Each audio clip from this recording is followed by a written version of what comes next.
What is America to you? A land of opportunity? Home of the free?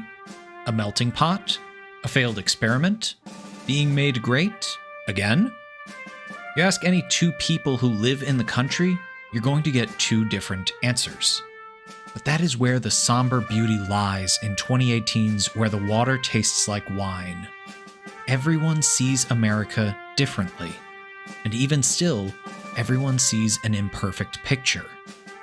After the inciting incident, players are loosed in the United States, circa the Great Depression, to travel the contiguous 48 states, encounter events and people, and take those stories from coast to coast. The traveler is free to walk, hitchhike, stow away, and ride coach to new destinations in search of the many tales around the country, and luckily, no one else sees them as a skeleton. The general stories, 237 across the country, serve as a means of talking to 16 special characters dotting America. They'll open up more about their experiences living there as you tell them the stories they want to hear. Funny, tragic, exciting, scary, or happy. The ultimate goal is to have each of those 16 characters lay their souls bare to you. Throw in a fantastic soundtrack and the aesthetic of a landscape painting, and on paper, it sounds pretty cut and dry. And yet, it isn't so simple. It doesn't want to be simple. The 48 states are wide and meandering, dotted with interesting stories just at the edge of what you can see. It's designed to distract you, to keep you moving, exploring, appreciating these little vignettes. It's a meandering experience, encouraging you to just take the journey for journey's sake. Walking along a river as you search for safe crossing, winding the foot of a mountain range to find a break in the towering stone, hiking endless grids of flatlands towards a horizon always out of reach. No waypoints, only beacons guiding wanderers to what they decide comes next. The next story in the middle of nowhere, the next connecting city, the next campfire glowing on the horizon. As players share stories with the 16 special characters, those characters in turn will share them with others, often with a few embellishments. The stories change with time and telling, morphing into something that resembles the original story, but has now taken on a life of its own. Unnerving sights become the bases for legendary cryptids. Benign occurrences spiral into ridiculous yarns. Skilled workers witnessed on the job become folk heroes. Natural beauty and horrors alike are amplified past science and logic. The stories we tell are no longer ours. Those stories belong to others, and in their telling, growing, and changing, become stitched into the fabric of the country. America is all of these stories in all of their forms. The stories are many, but something bigger, something more ties them together. A need to survive, a community held close, a pain endured, a hand reaching towards a new horizon. They are stories of a people persisting in the face of apathy, cruelty, and desperation. They are stories of caring, kindness, and grace. They are stories that demand to be heard so that they can be told again to others. They are warnings, lamentations, and celebrations.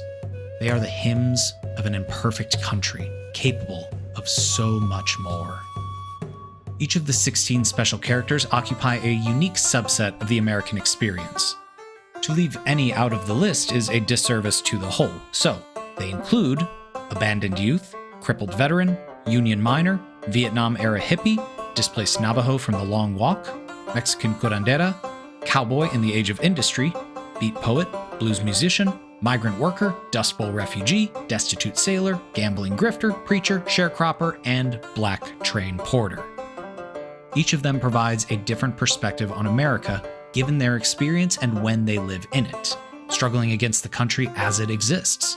Their identities, their livelihoods, their safety, at risk or long faded.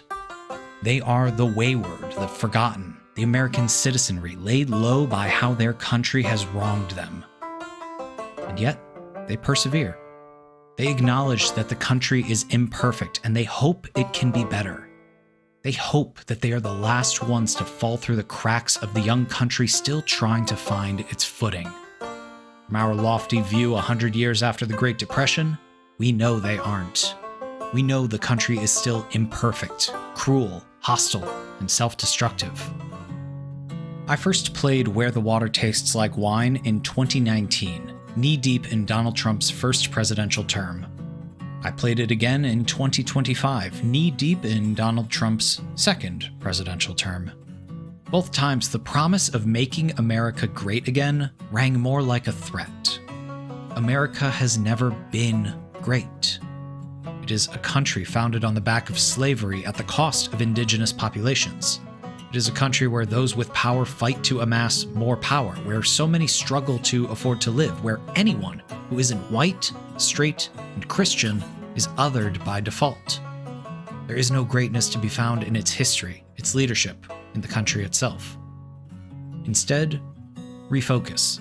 Look for greatness not in country, but in people. In the workers who struggled and fought for better working conditions. In the artists, the musicians, the wordsmiths who distill the human experience into something distinctly, beautifully American. In the tradition keepers who maintain and cultivate the old ways to exist alongside the new. In those who lived through their darkness to lay a brighter foundation, just as we try to do now. Greatness is found in the diversity of thought and experience, in those stories that naturally arise from different lives. Greatness is found in our stories and our differences, in the people's capacity, a person's capacity, to persist.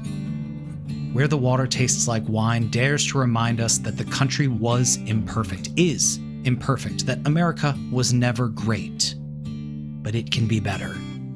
That's a story worth telling, and a story worth experiencing yourself. Well, I'm gonna scroll my name